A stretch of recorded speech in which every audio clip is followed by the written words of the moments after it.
Delio CEO admits investor deposits not principal protected amid $181 million collapse. Hassan Shittu last updated June 26, 2024 at 49 GMT plus 3 2-minute read.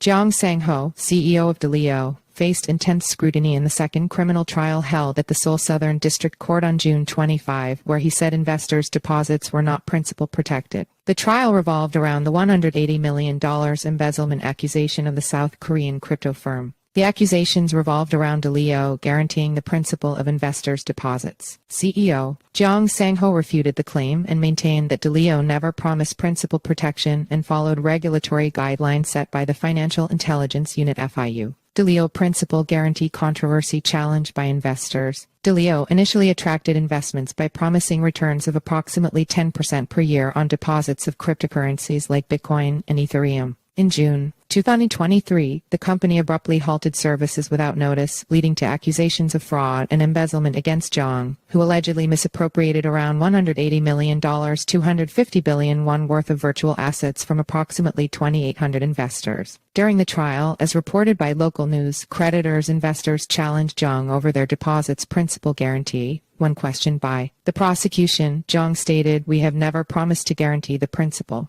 He elaborated that Delio registered as a virtual asset business operator in 2021, adhered to FIU guidelines, and reported its status quarterly. Delio received a grant as a virtual asset business operator in 2021, Jeong said. Since then, it has reported the status 4 times a year and has been managed and supervised by the FIU, so the product was launched and serviced in accordance with the authorities' guide. Creditors quickly responded, questioning why are deposits and staking considered investments. The prosecution also argued that guaranteeing the principal is a duty of care to customers. Jeong's lawyer further clarified that the principal guarantee applied only to incidents like hacking, not to general investment conditions. They stated that the prosecution and creditors' claims were factually incorrect, arguing that the platforms lent assets were without collateral and their operational handling constituted only 5% of their assets following the collapse of FTX. This statement provoked further anger from creditors, who accused Jeong of lying and demanded clarification on why their deposits were treated as investments. Defunct South Korean crypto firms' legal and procedural disputes. The trial saw heated exchanges lasting over 20 minutes after the session. Creditors presented evidence suggesting Delio's customer service assured them of principal guarantees. Jeong countered, attributing the principal guarantee claims to prosecution assertions, leading to further disputes over the nature of deposits versus investments. Jeong also refuted several other indictment points regarding allegations of unsecured lending and a mere 5% self-management ratio of customer assets. The defense argued there was no evidence of unsecured lending. It attributed the low self-management ratio to the post-FTX market conditions, which affected asset liquidity management. Notably, Jeong also pointed out, addressing accusations of asset loss due to hacking, that major losses were linked to Jakarta coin before Delio's deposit service was fully operational.